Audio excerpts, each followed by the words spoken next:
Hello. OP classes के digital platform पर एक बार आपका पुनः स्वागत है। तो ये हम लोगों की इकोनॉमिक्स की दूसरी क्लास है। पहली क्लास में हम लोगों ने राष्ट्रीय आय तथा उससे संबंधित कुछ बिंदुओं को सीखा था। दो तीन बातें और रह गई थी राष्ट्रीय आय के बारे में, जिनको हम लोग जाने लेते हैं। इसके बाद हम लोग पढ़ेंगे जीडीपी, एनएनपी, ठीक है, सकल घरेलू उत्पाद, सकल राष्ट्रीय उत्पाद, शुद्ध राष्ट्रीय उत्पाद, शुद्ध घरेलू उत्पाद, इन सब के बारे में हम लोग जानेंगे। तो राष्ट्रीय आय से जुड़े हुए एक दो बिंदु और देख लेते हैं, फिर आगे देखते हैं। तो देखिए, हमने आपको बताया था कि जो हमारी राष्ट्रीय आय होती है उसका जो वितरण होता है वो तीन क्षेत्रों से होता है। एक प्राथमिक क्षेत्र, दूसरा द्वितीयक क्षेत्र,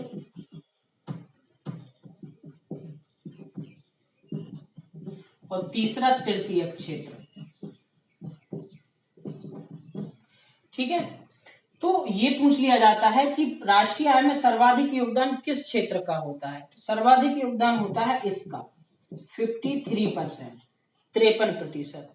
दूसरे नंबर पर द्वितीय क्षेत्र का 31%, और तीसरे नंबर पर है प्राथमिक क्षेत्र जिसका है 16%। ठीक है, जोड़ के देख ले रहे, 3 और 1 6 4 10, 5 3 8 और 1 9 1 10, यानी 100%। तो राष्ट्रीय आय में क्षेत्रों का योगदान कितना है, ये हो गया।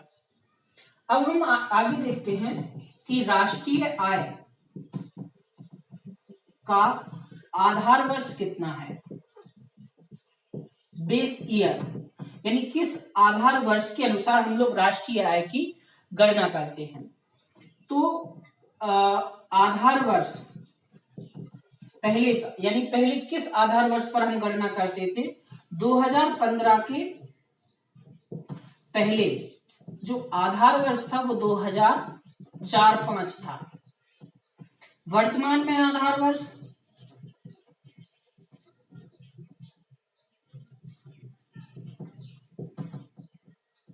वर्ष अभी जो माना जाता है वो है 2011-12। ठीक है, तो यहां पे हमने क्षेत्रों का योगदान देख लिया तथा आधार वर्ष देख लिया। एक चीज और बची है, वो बचा है आपका कि जो हमारी राष्ट्रीय आय है उसमें किन किन मदों को शामिल नहीं किया जाता। तो राष्ट्रीय आय में हम लोग शामिल नहीं करते हस्तांतरण को, ब्लैक मनी यानी काला धन, घरेलू वस्तुएं या घरेलू सामान तथा पुरानी वस्तुएं। ठीक है, तो आइए देख लेते हैं। राष्ट्रीय आय में शामिल नहीं होता है, क्या क्या शामिल नहीं होता। पहला, हस्तांतरण, काला धन, पुरानी वस्तुएं और घरेलू सामान। ठीक है, तो ये आपका शामिल नहीं होता।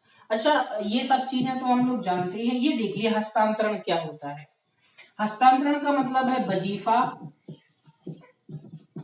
पेंशन और विभिन्न प्रकार के भत्ते। ठीक है, इसके अलावा हम कह सकते हैं जैसे चोरी किया हुआ पैसा, ये भी शामिल नहीं होता।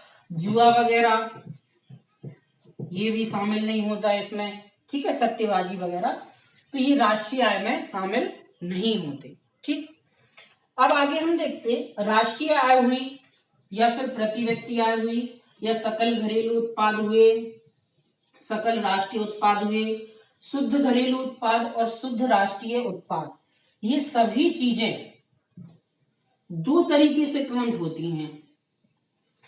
एक होती है मार्केट प्राइस पर और एक होता है फैक्टर कॉस्ट पर। तो आइए हम लोग समझते हैं कि बाजार कीमत क्या होती है और फैक्टर कॉस्ट यानी साधन लागत क्या होता है, क्योंकि ये बहुत जरूरी है। तो सबसे पहले हम लोग समझते हैं साधन लागत, इसकी जरूरत पड़ेगी हमें आगे। ठीक, इस वजह से बता रहे हैं साधन लागत। ठीक है, तो साधन लागत समझने के लिए आपको पहले लेक्चर में जाना होगा, जहां पे हमने आपको बताए थे उत्पादन के साधन, कि उत्पादन के क्या क्या साधन होते हैं। तो हमने आपको क्या बताए थे, उत्पादन के साधन क्या क्या बताए थे। हमने आपको बताया था भूमि, पूंजी, श्रम और उद्यमी। तो उत्पादन के हमने आपको 4 साधन बताए थे। अब देखिए क्या होता, अगर आपने कोई नया उत्पादन शुरू किया है तो उसके लिए आपको भूमि की जरूरत पड़ी होगी, और इस भूमि का या तो आपने किराया दिया होगा या फिर आपको लगान देना पड़ेगा। पूंजी अगर ली है तो उसका ब्याज भी देना पड़ेगा। श्रम अगर, यानी आपने श्रमिकों से मजदूरी, श्रमिकों से श्रम करवाया है तो आपको मजदूरी देनी होगी। और उद्यमी, जब इन सब चीजों में इन्वेस्ट किया है तो उद्यमी अपना प्रॉफिट देखेगा, यानी लाभ। तो ये जो चारों चीजें निकल के आई हैं, यही आपकी कहलाती है साधन लागत, जिसको हम लोग बोलते फैक्टर कॉस्ट। तो हमारी जो राष्ट्रीय आय है, एक तो फैक्टर कॉस्ट पर काउंट होती है और एक मार्केट प्राइस पे काउंट होती है। तो फैक्टर कॉस्ट आपको समझ में आया, सिंपल से तरीके से हम समझ ही ले रहे हैं। जैसे हमने कोई व्यवसाय शुरू किया तो हमने एक रेंट पर कोई भूमि ली जिसका हमने 200 रुपए किराया रखा, हमने पूंजी ली जिसका 200 रुपए हमें ब्याज देना पड़ा, मजदूरों में हमें 300 रुपए देने पड़े मजदूरी में, और इन सभी के बाद जो उद्यमी है उसने सोचा कि हमें इन सब पर 100 रुपए का प्रॉफिट होना है। तो ये जो निकल के आया है, यही आपका निकल के आया है फैक्टर कॉस्ट। ठीक है, कोई भी नया उद्यमी इन सब चीजों को जोड़ के ही अपनी वस्तु को बेचने की कोशिश करता है। तो 2 2 4 3 7 और 1 8, यानी फैक्टर कॉस्ट पे अगर देखा जाए तो साधन लागत कितनी हो गई, कितनी हुई थी 800, 2 2 4 800 रुपए। तो हमारी साधन लागत इतनी आ गई। ठीक, अब इसी साधन लागत से हम लोग निकालते हैं क्या, बाजार, आपका बाजार कीमत। ठीक, तो देख लीजिए बाजार कीमत क्या होती है, बाजार कीमत यानी मार्केट प्राइस, एमपी इसको बोलते एफसी। ठीक है, अब देखिए हमने क्या बताया था आपको कि ये 800 रुपए जो है वो क्या है, फैक्टर कॉस्ट है। इस फैक्टर कॉस्ट में अब ऐसा तो होगा नहीं कि जितना उद्यमी ने रुपए अपने रखे किसी भी प्रोडक्ट के उतने में ही बेच दी जाएगी, वो ऐसा इसलिए नहीं होगा क्योंकि गवर्नमेंट इस पर टैक्स भी तो लगाएगी। ठीक है, तो गवर्नमेंट ने इस पर टैक्स लगा दिया कुछ, तो ये साधन लागत पर अगर टैक्स लग गया है तो ये बन जाता है आपका मार्केट प्राइस। सिंपल सा है, साधन लागत में अगर आप टैक्स ऐड कर देंगे तो वो मार्केट प्राइस बन जाता है। मान के चलो हमने यहाँ पे 800 रुपए में 50 रुपए आपका टैक्स लगा दिया, तो हमारा मार्केट प्राइस कितना हो गया 850 रुपए। बात समझ में, लेकिन हमेशा ऐसा नहीं होता है, साधन लागत समान होने पर भी मार्केट प्राइस आपका बदल जाता है। कब बदल जाता है, अगर कोई ऐसा प्रोडक्ट है ये जिसकी जरूरत गरीबों को भी है और सरकार चाहती है कि उद्यमी को भी फायदा हो, हम लोग टैक्स भी वसूल लें और गरीबों के पास पहुंच भी जाए, तो यहाँ पर सरकार एक आर्थिक सहायता देती है जिसको हम लोग बोलते हैं सब्सिडी।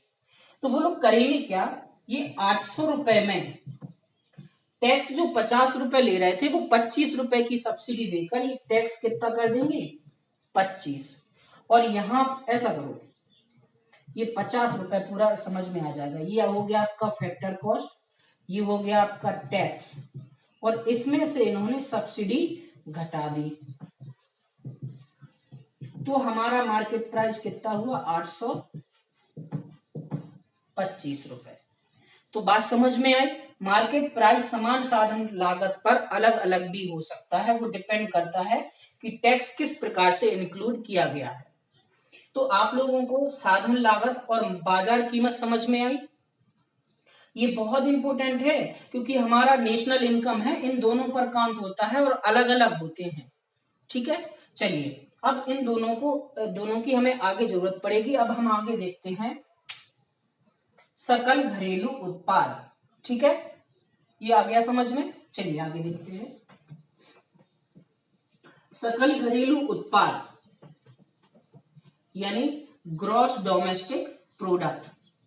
हालांकि जब ये चीजें आप पढ़ने जाओगे तो थोड़ा कठिन सा लगता है किताबों से, कोशिश करेंगे हम आपको कि सरल भाषा में समझा सकें।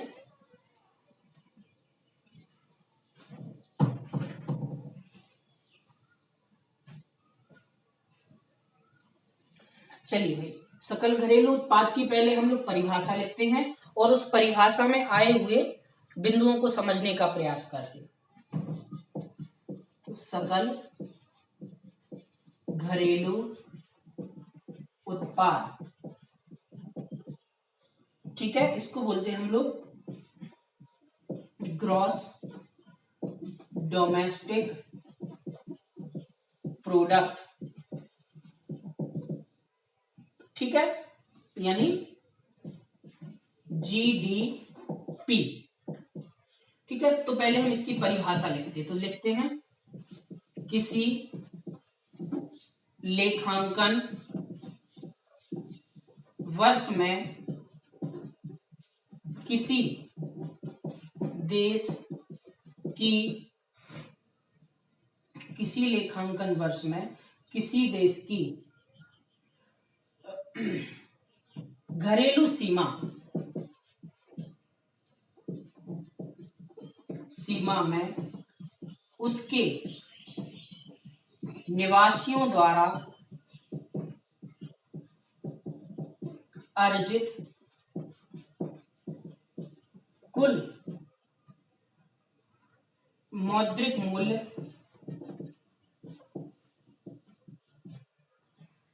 जीडीपी कहलाता है।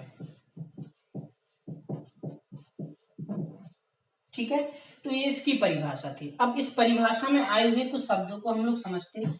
लेखांकन वर्ष तो हम लोग पहले पढ़ चुके हैं।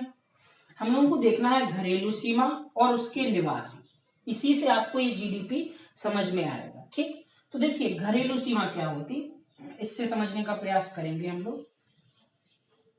जैसे भारत का दक्षिणी भाग है, ठीक, मान के चल रहा है ये भारत का दक्षिणी भाग है, तो ये जो सीमा होती, ये राजनीतिक सीमा, आपने देखा होगा किसी भी मैप में, मैप के ऊपर लिखा रहता है राजनीतिक नक्शा।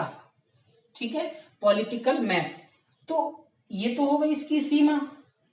ठीक है, इसके अलावा क्या होता, अगर समुद्री सीमा की हम लोग बात करें, यहाँ पे ये हमने दक्षिणी हिस्सा इसलिए बनाया क्योंकि यहीं पे समुद्री भाग है। इस समुद्री भाग के 200 नॉटिकल माइल तक हम लोग कुछ भी कर सकते हैं, जैसे मछली पकड़ना, हमारे जहाज का आना जाना हो सकता है, ये सारी चीजें।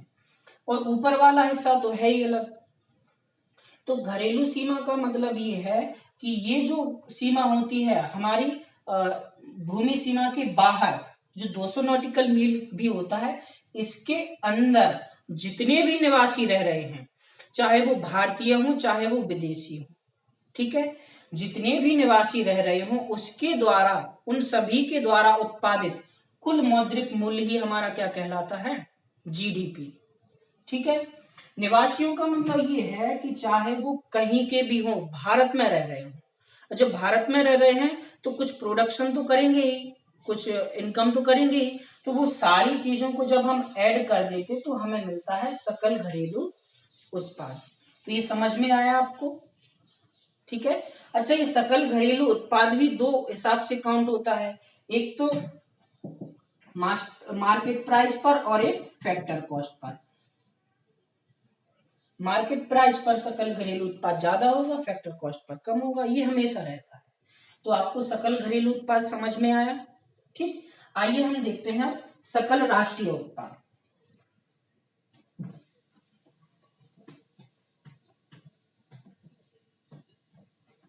कोशिश करना समझने की। वैसे जितने भी छोटे छोटे टर्म्स होते हैं वो हमने आपको कोशिश की है कि आपको अच्छे से समझा सके, जैसे मार्केट प्राइस हो गया, फैक्टर कॉस्ट हो गया, और चीजें भी बता रहे हैं। ठीक, अब हम लोगों को देखना है सकल राष्ट्रीय उत्पाद, यानी ग्रॉस नेशनल प्रोडक्ट, GNP। ठीक है, इसकी परिभाषा देखिए, वही है कि किसी लेखांकन वर्ष में, अब इसमें थोड़ा सा बदलाव हो जाता है। बदलाव क्या हो जाता है, किसी लेखांकन वर्ष में किसी देश की कुल निवल विदेशी आय को GDP में जोड़ देने पर हमें सकल राष्ट्रीय उत्पाद प्राप्त होता है। देखिए, किसी लेखांकन वर्ष में किसी देश की कुल निवल विदेशी आय को GDP में जोड़ देने पर हमें सकल राष्ट्रीय उत्पाद प्राप्त होता है। तो यहां पे हमें समझना है कुल निवल विदेशी आय, बहुत ध्यान से समझना है इस चीज को। जैसे मान के चलो दो लोग हैं, एक यहाँ पे हम मानने ले रहा है कोई विदेशी क्रिकेटर है, जैसे हमने मान लिया AB डिविलियर्स।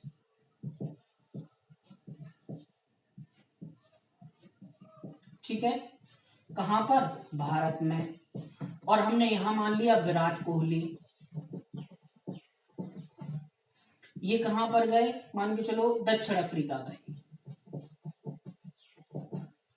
ठीक है, अब AB डिविलियर्स ने क्या किया, यहां पर हमारे यहां रह के 500 रुपए कमाए मान के चलो, और विराट कोहली में दक्षिण अफ्रीका में रह के मान के चलो 700 रुपए कमाए।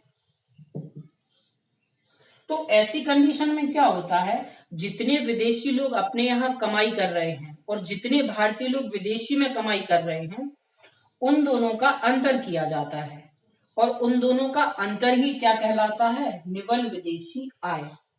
ठीक, यानी अगर हम निवल विदेशी आय निकालना चाहें तो क्या हो जाएगा, ऐसा लिख लो, देश में विदेशियों की अर्जित उत्पाद, कर लो इनको ऐसा कर सकते, माइनस विदेशों में भारतीयों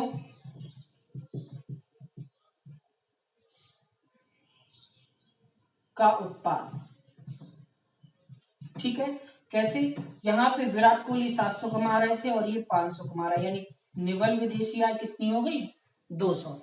इस 200 रुपए को अगर हम GDP में जोड़ देंगे तो हमारा GNP प्राप्त हो जाएगा। बात समझ में आई, तो यहां पे हम लोग लिख सकते क्या, GNP बराबर GDP प्लस के 200, और ये 200 क्या है, निवल विदेशी आय। बात समझ में आई, तो सकल राष्ट्रीय उत्पाद समझ में आया आपके, ज्यादा कुछ नहीं है, बस यही देखना है हमें कि देश में और विदेश में कौन लोग कितनी कमाई कर रहे हैं, उनका अंतर अगर हम GDP में जोड़ देंगे तो सकल राष्ट्रीय उत्पाद प्राप्त हो जाता है। ठीक है, अब हम लोग देखते हैं, अभी हमने पढ़ा था सकल घरेलू उत्पाद और सकल राष्ट्रीय उत्पाद, अब हम लोग पढ़ेंगे शुद्ध। ठीक है, यानी नेट। तो शुद्ध घरेलू उत्पाद देखिए क्या होता है।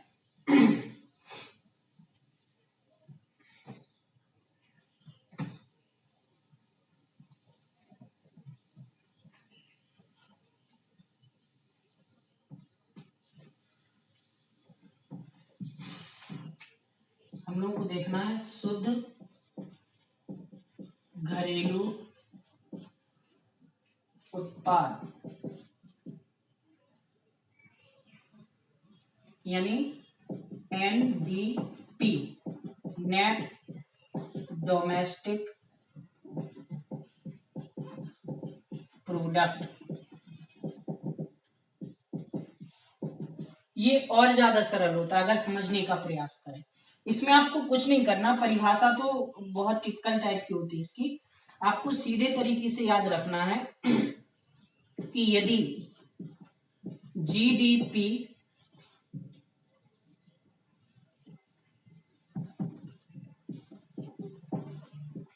जीडीपी में हम, एक होता है मूल्यह्रास, घटा दें, क्या घटा दें? मूल्यह्रास, तो एनडीपी प्राप्त होता है। तो यहां पे हम लोगों को समझना है मूल्यह्रास। ठीक है, ये मूल्यह्रास क्या होता है, देखिए समझने का प्रयास करेंगे। जैसे मान के चलो ये मार्कर है, हमने मार्केट से 40 रुपए में खरीदा था।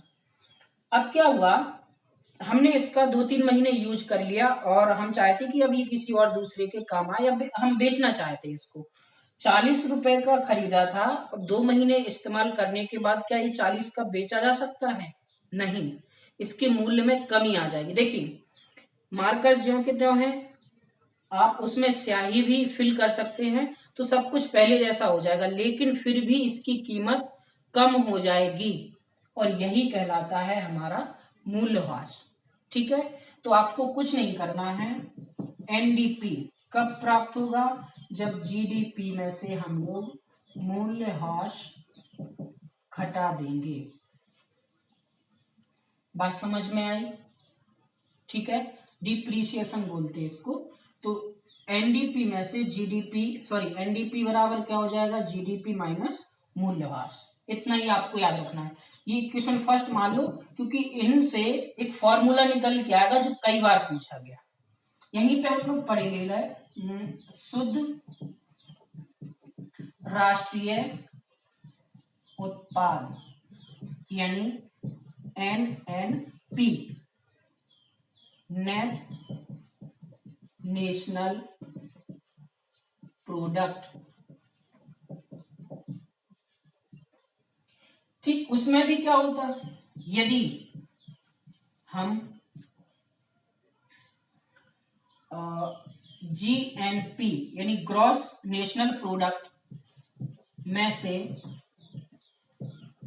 मूल्यह्रास घटा दें तो हमें क्या प्राप्त हो जाता है? NNP, यानी NNP is equal to GNP minus मूल्यह्रास। ये आपका दूसरा हो गया, यानी एनडीपी, जीडीपी, एनएनपी और जीएनपी।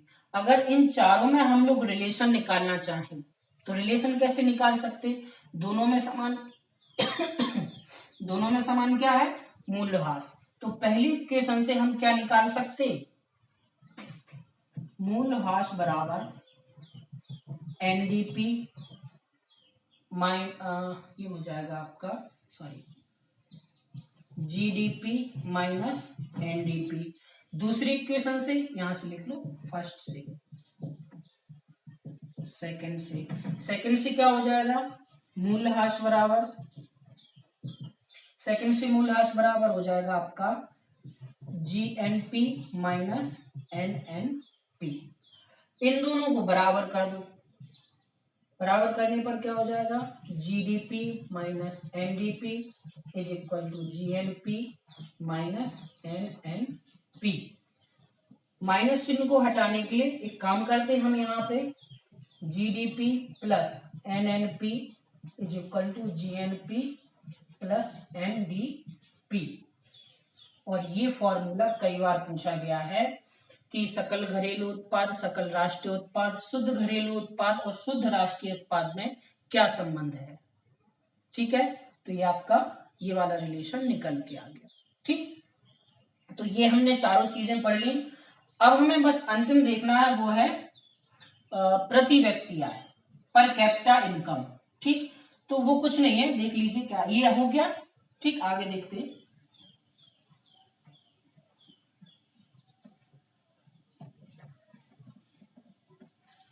थोड़ी क्लास लेट हो गई,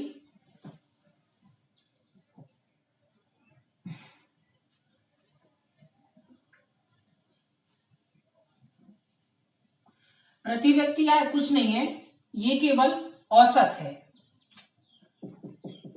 प्रति व्यक्ति आय पर कैपिटा इनकम। प्रति व्यक्ति आय क्या होती है? यदि राष्ट्रीय आय में देश की जनसंख्या से भाग दे दिया जाए तो प्रति व्यक्ति आय प्राप्त होती है। यानी पर कैपिटा इनकम बराबर क्या होता है? राष्ट्रीय आय बटे जनसंख्या। ठीक, राष्ट्रीय आय का ये मतलब नहीं होता है कि जितनी राष्ट्रीय आय, सॉरी, प्रति व्यक्ति आय का मतलब ये नहीं होता है कि जितनी निकल के आई है सभी व्यक्तियों की इतनी ही आय है। ये मात्र एक एवरेज यानी औसत होता है। कुछ लोगों की बहुत कम होती है, कुछ लोगों की बहुत ज्यादा होती है, और उन सभी का हम लोग जब औसत निकालते हैं तो वही हमारा क्या निकल के आता है? प्रति व्यक्ति आय। और प्रति व्यक्ति आय को भी हम लोग दो तरीके से काउंट करते हैं, एक मार्केट प्राइस पर और एक फैक्टर कॉस्ट पर। ये दो चीजें हर जगह काम आती हैं, और इन्हीं की वजह से प्रति व्यक्ति आय हो, चाहे सकल घरेलू उत्पाद हो, चाहे राष्ट्रीय आय हो, उनमें सभी में थोड़ा बहुत अंतर जरूर होता है। ठीक है, तो ये हमारा पहला सेशन था जो कि कंप्लीट हुआ है, जो कि राष्ट्रीय आय से जुड़ा हुआ था। आशा करते हैं आप लोगों को थोड़ा बहुत समझ में आया होगा। अगर थोड़ा बहुत भी समझ में आया तो कमेंट करें और दूसरे लोगों को भी सीखने के लिए प्रेरित करें। ठीक है, धन्यवाद।